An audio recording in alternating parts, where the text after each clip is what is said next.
Tak lama setelah mereka meneteskan jeruk nipis, terdengar suara menjerit orang kesakitan.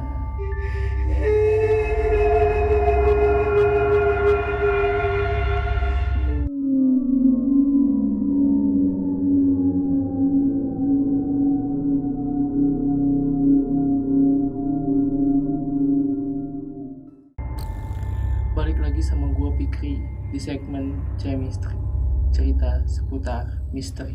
Di malam Jumat kali ini gua mau bahas 5 mitos yang sangat mengerikan, bahkan dapat mengakibatkan kematian.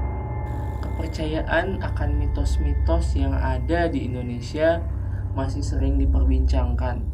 Misalnya saja mitos kita duduk di bangku, mungkin kata orang dulu ya, dapat mengakibatkan kita susah mendapatkan jodoh.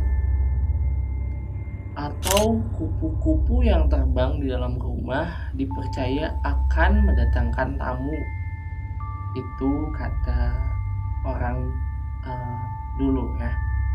Mitos di Indonesia terbagi atas banyak hal. Ada yang biasa-biasa saja, ada yang sedang, ada juga yang sangat ekstrim yang kita akan bahas sekarang. Nomor 1, tetesan jeruk nipis pada darah mayat. Ada sebuah mitos yang berkembang di masyarakat tentang larangan untuk tidak meneteskan jeruk nipis ke darah orang yang sudah meninggal. Katanya akan menyakitkan arwah mereka yang sudah mati, sehingga mereka akan menuntut balas dendam kepada siapa yang meneteskan jeruk nipis itu. Mungkin ini terdengar seperti omong kosong, tapi hal ini memang benar terjadi pada orang-orang yang mungkin saja iseng atau ingin tahu apakah mitos ini benar atau tidak. Mereka sengaja meneteskan jeruk nipis ke darah orang yang meninggal pada saat kecelakaan. Tak lama setelah mereka meneteskan jeruk nipis, terdengar suara menjerit orang kesakitan.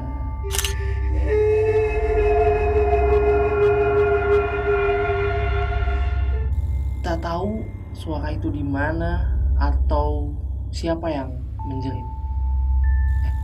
Beberapa hari kemudian, pelaku yang meneteskan jeruk nipis ke darah orang yang kecelakaan itu tiba-tiba tewas mengenaskan di tempat yang sama dengan orang yang kecelakaan yang dia jahili itu.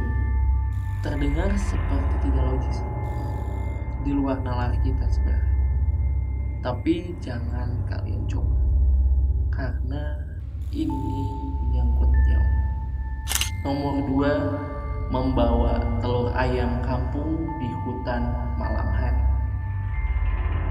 Mitos jangan membawa telur ayam kampung ke hutan pada malam hari sangat terkenal di Kalimantan. Sangat dilarang membawa telur ayam kampung saat melewati hutan di malam. Alasannya mungkin saja telur itu akan diincar atau mengundang makhluk halus penjaga hutan. Cerita ini pernah terjadi beberapa tahun silam. Kala itu ada 2 orang pemuda rantauan yang baru saja pulang dari sebuah pasar. Seperti kita tahu, di Kalimantan akses jalan memang sangatlah sulit ya. Kebetulan saat itu pasar memang jauh, dan jika ingin jalan pintas harus melewati hutan. 2 orang pemuda ini ingin membeli kebutuhan sehari-hari seperti seperti telur atau beras dan lain sebagainya. Sebenarnya keduanya sudah sering mendengar mitos jangan membawa telur ini. Namun mereka mempertimbangkan jarak pasar yang jauh dan makan waktu lama. Jika harus bolak-balik akan menguras energi bahkan waktu ya. Setelah dari pasar mereka melewati hutan belantara. Tidak membutuhkan waktu lama, kejadian mistis pun mulai terasa, mulai ada aura-auranya. Keduanya diganggu sesosok makhluk halus putih misterius, hingga motor yang dikendarai oleh kedua orang itu terjatuh. Setelah itu tidak tahu kedua orang itu selamat atau tidak. Nomor 3, melangkahi bambu yang merunduk saat maghrib. Mitos melangkahi bambu saat maghrib ini ada di Jawa, masih dipercayai hingga sekarang, dan sepertinya tak perlu dibuktikan kebenarannya. Mitos melangkahi bambu yang merunduk akan membuat kita menghilang karena diculik makhluk halus dan kemungkinan tidak akan kembali. Mitos ini memang pernah terjadi. Hal ini dialami seorang bocah asal Kebumen beberapa waktu lalu. Diceritakan bocah ini tiba-tiba saja ia melihat bambu yang merunduk pada maghrib hari yang ia sedang bermain bersama teman-temannya. Tanpa pikir panjang oleh bocah itu, dilangkahilah bambu itu dan dia langsung menghilang entah kemana. Teman-temannya pun tidak bisa mencari. Selang 4 tahun bocah itu ditemukan pingsan di dekat pohon bambu tempatnya terakhir terlihat. Si bocah mengatakan bahwa saat itu ia melangkahi bambu itu ada sosok makhluk halus yang menculiknya. Lalu kenapa ia bisa kembali? Itu sangatlah tidak tahu ya, itu merupakan misteri. Bocah itu pun tidak menjawab kenapa dia bisa keluar dari dimensi lain. Nomor 4, jangan menyanyi tembang durma. Nomor 4 ini adalah mitos tentang tembang durma atau Durma Macapat. Adalah sebuah bait lagu Jawa yang mengandung unsur magis.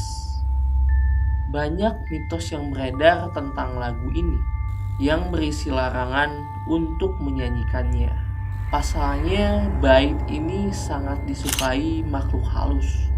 Bahkan dipercayai barang siapa yang sekali menyanyikannya tidak akan mudah untuk dilepas begitu saja. Ada sebuah kisah seorang ibu yang konon pernah mencoba mitos ini. Pada akhirnya ia selalu diganggu makhluk halus yang beberapa sosok wanita berambut merah yang memiliki kuku dan taring sangat panjang. Nomor 5, jangan menghina patung kayu Kalimantan. Nomor 5 ini adalah patung kayu yang ada di Kalimantan. Ketika kita singgah di Kalimantan, terutama daerah pinggiran, kita akan menjumpai rumah tua yang di depannya ada semacam patung kayu. Mitosnya, jangan sekali-sekali menghina atau melecehkan patung ini. Pasalnya patung kayu ini mungkin akan mengganggu kemanapun orang yang mengumpatnya lari. Cerita turun-temurun ini masih sangat dipercayai. Kejadiannya juga sering menimpa banyak orang. Patung itu sendiri konon adalah semacam simbol dari keluarga yang sudah meninggal. Biasanya sangat sulit untuk menyembuhkan mereka yang terkena mitos patung Kalimantan ini. Satu-satunya cara hanya dengan minta maaf pada keluarga yang bersangkutan. Kabar buruknya, sepanjang sebelum dimaafkan, maka gangguan ini akan terus terjadi kepada orang yang mengumpat patung itu. Cukup sekian cerita kali ini. Sampai jumpa di malam Jumat berikutnya bersama gua Pikri di segmen Chemistry, cerita seputar misteri.